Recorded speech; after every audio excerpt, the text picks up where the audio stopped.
அருஞ்சுனை காத்த ஐயனார் வரலாறு. சுமார் 700 ஆண்டுகளுக்கு முன்பு திருவைகுண்டத்தை தலைமையிடமாக கொண்ட சிங்கராஜன் என்ற மன்னன் அந்த பகுதியை ஆண்டு வந்தான். அப்பகுதியில் தடாகம் ஒன்று இருந்தது. அதில் இருக்கக்கூடிய நீர் பன்னீர் போன்று தெளிந்தும் மிகவும் சுவைமிக்கதுமாயிருந்தது. ஒருமுறை அந்த தடாகத்தில் இருந்த நீரை கனகமணி என்ற கன்னிப்பெண் ஒருவர் குடத்தில் தண்ணீர் எடுத்துக்கொண்டு வீடு திரும்பினார். கானகத்தின் வழியே நடந்து சென்று கொண்டிருக்கும் பொழுது வழியில் கல்லால் கால் இடறி கீழே விழுந்தாள். அவள் விழுந்ததில் குடத்தில் இருந்த நீர் அவ்விடத்தில் தவம் செய்து கொண்டிருந்த முனிவரின் மேல் பட்டது. தவநிலை கலைந்த முனிவர் கடும் சினம் கொண்டார். கவன சிதறலால் கால் இடறி விழுந்த உன் கையால் எவர் நீர் வாங்கி அருந்தினாலும் அவர் மாண்டு போவார்.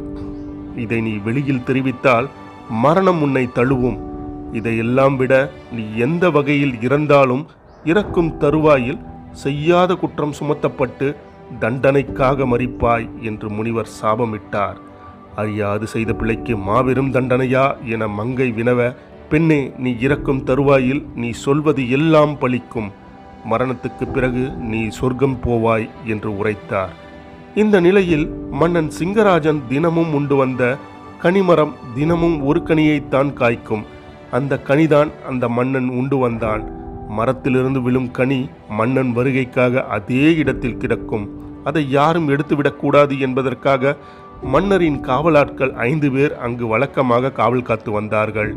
வழக்கம் போல் தடாகத்தில் தண்ணீர் எடுத்து வந்த கனகமணியின் குடத்துக்குள் அந்த கனி விழுந்துவிட்டது.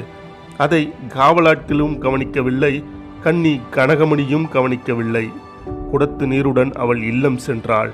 வரும் வழியில் 21 தேவதைகள் எதிரில் வந்தார்கள். அவர்கள் தாவத்தோடு இருக்கிறார்கள். பெண்ணே, தண்ணீர் கொடு என்று கனகமணியிடம் கேட்க திடுக்கிட்டாள். முனிவரிட்ட சாபம் அவளுக்கு நினைவுக்கு வரவே சாபத்தை எண்ணி தண்ணீர் கொடுக்க மறுத்தாள்.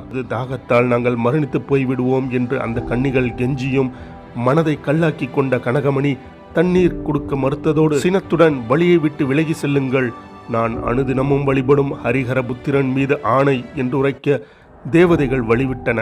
கானகத்தில் பசியோடு சிறந்த கனி தேடி மன்னன் வந்தார். அங்கு கனி இல்லாததை பார்த்து காவலர்களிடம் உங்களில் யார் கனியை உண்டது என்று கேட்டார்.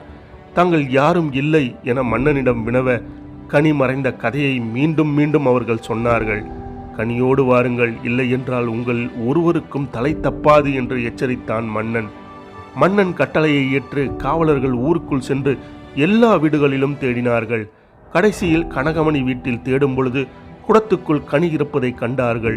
கனியை எடுத்த காவலர்கள் கனகமணியை மன்னன் முன் நிறுத்தினார்கள். அப்பொழுது அவ்விடத்தில் வந்த தேவதைகள், குடத்து நீரில் சுவைமிக்க இந்த கனியை கடவாடி இவள்தான் சென்றிருக்க வேண்டும். அதனால்தான் நாங்கள் தண்ணீர் கேட்கும் பொழுது எங்களுக்கு தண்ணீர் தர மறுத்தால் இப்பொழுதுதான் அதன் மர்மம் புரிகிறது என்றார். அப்பொழுது அங்கு முதுமை அடைந்த பெண்ணாய் வந்த பேச்சியம்மாள், மன்னா, இவள் களவாடவில்லை, கனி தானாக விழுந்தது என்றுரைத்தும் மன்னன் கேளாமல் அவளுக்கு மரண தண்டனையை விதித்தான். உடனே நிறைவேற்றுங்கள் என்று கட்டளையிட்டான். மன்னனின் கட்டளையை ஏற்ற காவலர்கள் கன்னி கனகமணிக்கு மரண தண்டனையை நிறைவேற்றினர். இறக்கும் தருவாயில் ஹரஹரபுத்திரனை அழைத்தாள் அவள். பக்திக்கு மனமிறங்கி வந்த சாஸ்தா, கலங்காதே, உன்னை உயிர்ப்பிக்கிறேன் என்றார். இப்பிறவியில் நான் சாபம் வாங்கிவிட்டேன். இந்த சாபத்தோடு நான் வாழ்வதை விரும்பவில்லை.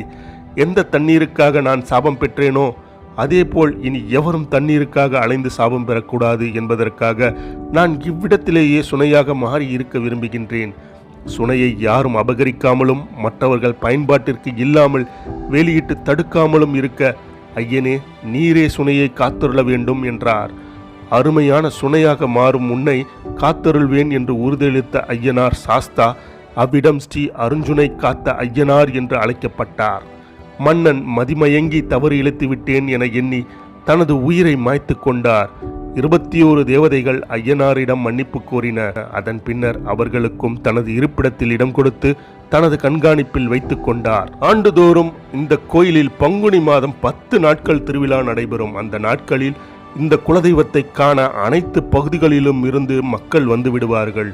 அப்பொழுது இந்த சுனைக்காத்த ஐயனாருக்கு சிறப்பு பூஜைகள் மிகவும் விமர்சையாக நடைபெறும். இவ்வளவு அருமை வாய்ந்த ஐயனார் கதையை கேட்க உங்களுக்கு பிடித்திருக்கிறதா?